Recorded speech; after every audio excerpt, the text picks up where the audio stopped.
Көңіл күйлерің қалай балалар? Балалар, мен алыстан шаршап келдім. Сендерге ертегі оқып берем, тыңдайсыңдар ма? Иә. Ал ертеде ешкі жүні бөртеде, ертеде бір лақ болыпты.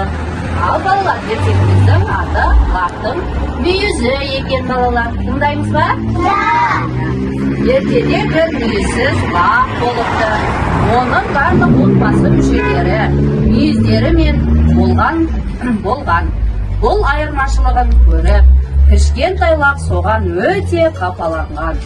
Сол жағдайды түзету үшін лақ өзіне жаңа мүйізді іздеуге шығып, орманға қарай қашады.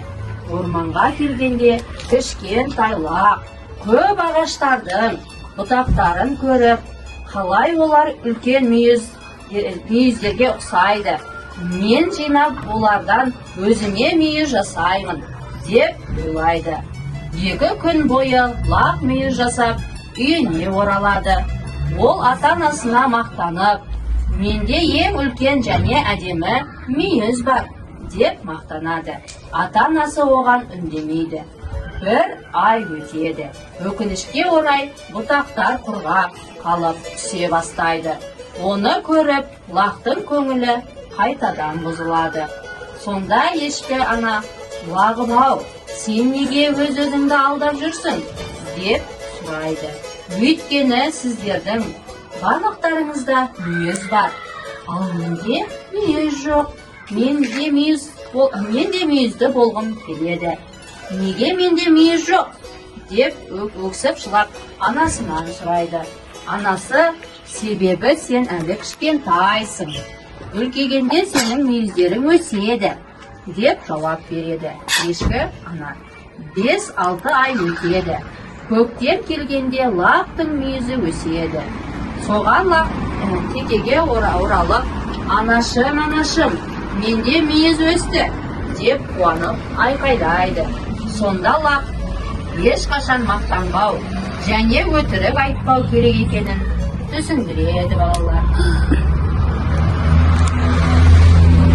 Лақ ертегі не туралы екен балалар? Мүйізді лақ туралы екен, я? Ал ол лақтың мүйізі болып па балалар?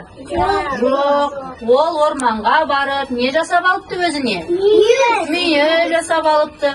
Ол анасын не істепті балалар? Алдапты, я? Ал ол мүйіз қурап қалыпты екен, я? Сол кезде анасы не айтады? Лағым-ау, сенің мына мүйізің қурап қалыпты. Сен бізді неге алдап жүрсің дейді. Сол кезде лағы өксіп жылап, ол менің мүйізім неге жоқ? деп өзінің анасына сұрақ қояды. Сол кезде анасы айтады: Лағым-ау, сен өскенде, үлкейгенде, саған да біз сияқты мүйіз шығады деп, жылдар өткенде лаққа мүйіз шығып, ол үлкен ешкіге айланыпты балалар. Сонда барып ата-анасына өтірік айтпауды және ешқашан алдамауды ұғыпты. Ертегі қызықты болды ма? Жарайсыңдар.